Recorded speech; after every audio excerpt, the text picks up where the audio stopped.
Yes, Asia, Fleetwood Mac and Genesis have left something of a legacy in terms of influence and personnel in the 90s. Bill Bruford, Robert Fripp, Peter Gabriel, Rick Wakeman and my next guest, Steve Howe, have all been in one or more of the aforementioned bands and are all still active and respected today. And in Steve Howe's case, he's now solo, touring the UK, and as his new album tells, he's not necessarily acoustic. Welcome, Steve.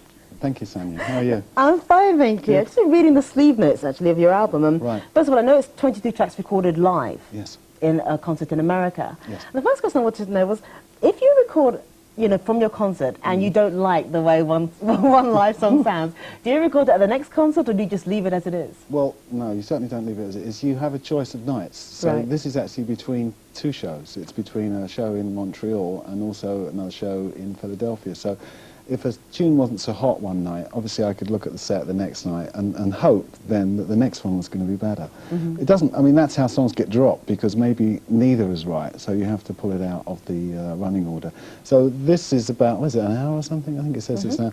But obviously my show is a lot longer than that, so there is a lot of, if you like, deadwood from the shows, but there's also other material that I might use for a future live album. So, you know, it didn't all go, you know, down the sink, the other half an hour.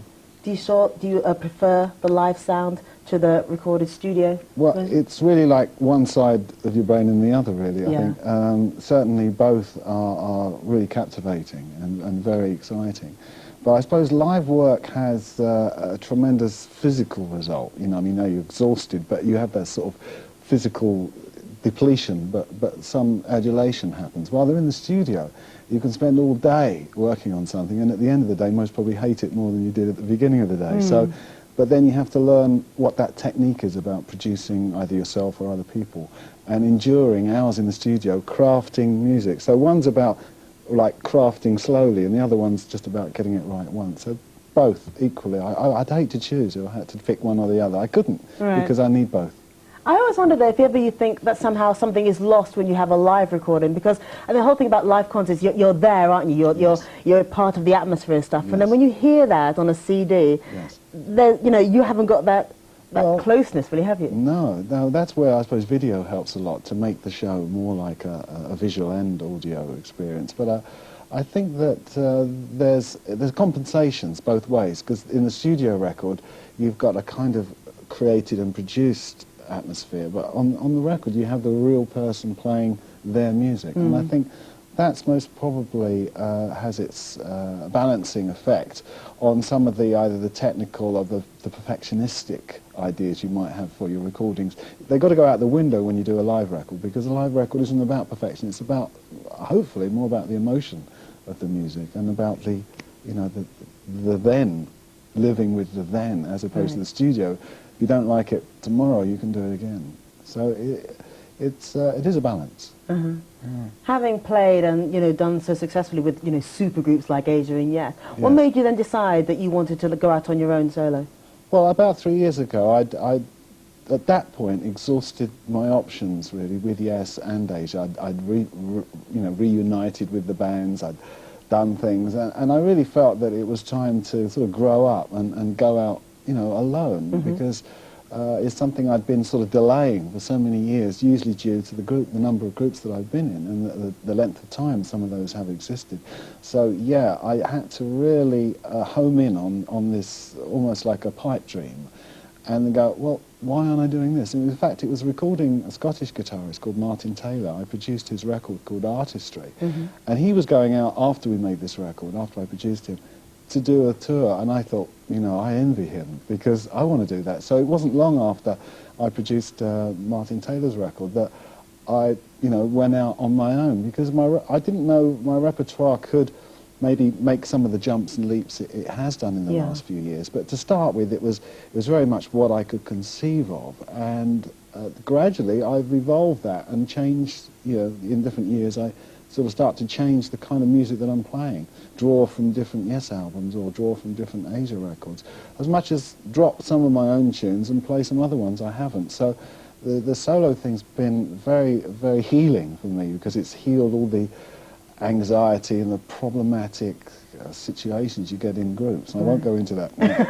Oh! But, you want me to. But really, obviously, taking control of your own music. It was about after I'd been playing 30 years. I'd been playing about 30 years when I first really went solo on the... When I say solo, this isn't Steve Howe with the band, this is Steve Howe alone. Right. And in a way, that's a goal most guitarists have, is to find if they can do this. Well, as I said, I could see Martin Taylor going off to do it. And I thought it was really time to do it and find out. I use about 5 or 6 guitars, using very different kinds of guitars, Spanish, steel guitar, 12-string electric. So I kind of move around these different guitar slots that I've been working on. And that's my textural approach to guitar, isn't to have one guitar screaming at you, but to kind of build walls sometimes, or just cross textures, let's say, Rickenbacker 12-string with a a Telecaster or something. Those sounds to me, they work together. They're a bit like a keyboard player thought, I'll have an M1 with a D50. You know, it's the same sort of thinking, marrying guitar sounds. And that I do a little of that on stage so that the show isn't sort of static. Yeah, not just one man and one guitar. And one sound. Yeah. I'm not a one-sound guitarist. You can't say, this is what Steve Howe sounds like. Because in a way, I'm a kind of chameleon, and also I'm a kind of master of all trades. I don't like to say, no, jack of all trades. I think I'm a kind of master of a few of them. But I wanted to get very good at a lot of different styles of guitar. Yeah. And that's really what Not Necessarily Acoustic explores, really. Isn't so much, well, partly my writing also, but partly my performance and bringing those tunes to life. For instance, Clap, which is the last one on the CD, I wrote in 1969. And quote, as it says on a film called Yes Songs, that I wrote this for my son when he was born. Well, he's now 26, Dylan. Oh, goodness me. And Dylan's playing actually with Curtis Stigers at the moment. Oh, really? Yeah. We had him in recently on the show. Yeah. Yeah. Well, Dylan's out in his own world playing his drums, and he's doing great guns. But I wrote that tune for him, and yet I'm still playing it. So it's a strange sort of evolution, because I've heard artists say, oh, God, I won't play my #1 record. You know, everybody wants me to sing this, but I won't sing it. Instead, I think that's one of the best guitar instrumentals I ever wrote. It was the first one I ever wrote, so it's very hard to follow when you've got a hard act to follow. The first tune you write is one of your most successful tunes. Yeah. So you kind of, always have a regard for that. And what it is that I never could get bored playing, because it's not about that. This tune, all my music, is about performance and finding the way to play that better, more perfectionistically, maybe, but also with more, body in it, more heart in it. Finding what I really wanted to do with that tune, and that's what I can do every night. I get lots of shots at it on a tour, because each night I can try to get it more suitable. So I do love performing. I don't make that a secret. I'm not one of these tired musicians who says, I hate touring. I like touring. I really do like it. That's what it's all about, isn't it? But, Ry Cooder said, why spend 22.5 hours travelling and dossing around just to play for an hour and a half? But, I mean, that's what musicians do. Sure. So you're on tour next week throughout the UK. That's right. You'll be playing the song, honing and toning each night? Yeah, I will be, trying to find just the better way of doing it. So how long are you going to be in the UK on the road for? This tour's about 2.5 weeks. It goes 19th of June to the 6th of July, and it's a nice window. I got lots of places that I go back to, and a few new ones to do. Obviously, I've always got to play London, Manchester, Birmingham, Glasgow, Edinburgh. But in there, we try to. Well, there's some very key areas for my work anyway. But also, we're trying a few other places where we haven't been before. But that keeps it surprise. All right. Yeah. Now we're going to be playing an oldie, really. Asians Don't Cry. Is there a story attached at all? Well, there is a little bit of a story about this one.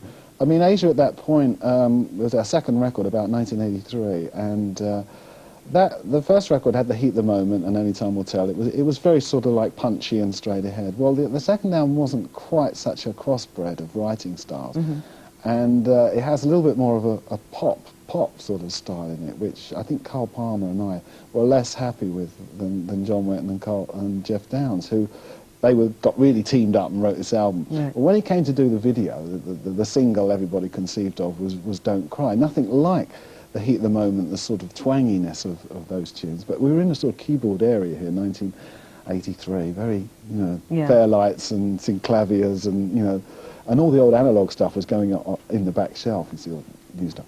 But what happened was the video was conceived as being not a performance video, because we'd done that on all, you know, the other previous ones. Yeah. So I unfortunately can't remember who directed this. I should do, but I don't. We got a whole story together of us really being, I was an explorer, and it starts, I think, with me in a tent. So you haven't seen this for a while, No. maybe you've never seen it, but you're going to be in for a surprise. And there was a very debatable moment, particularly for my wife and I, when I was asked to kiss this lady in it. You know, I sort of checked it with my wife. Wife was like this. No, she was fine. And, but I think everybody else in the band wanted to kiss her, and I didn't. Oh, right. But it was really just one of those thoughts. The plot is kind of banal. It's a bit of a takeoff of the Crocodile Dundee, the follow-ons from that kind of era of films where everybody was creeping around in tombs, Yeah. and digging up mummies and things like that. So that's the kind of, you know, style of the video, which has got nothing to do with Don't Cry, nothing to do with Asia. But that's what they did in those days. Yeah, exactly. That was the Married era, wasn't it? just something that was, boy. And I don't think we're great actors, but, you know, it's a very unusual video for me and for Asia. No, it certainly was in the mood of the time. You look at Duran Duran videos, you know, song, Yes. video. Yes. Where is the link? Yes, But never mind. just anything that was surprising, shocking.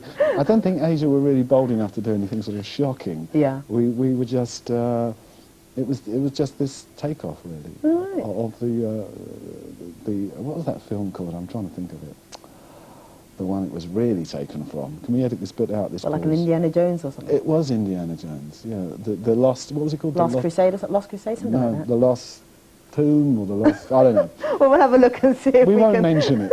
This bit's going to be edited, please. You know. see if we can see the link ourselves. Yes. Best of luck with the UK tour. Well, thank you. Thank you very much for coming in. It's been nice. Thank you. See you soon. Bye. Here's Don't Cry. See if you can match it with that film.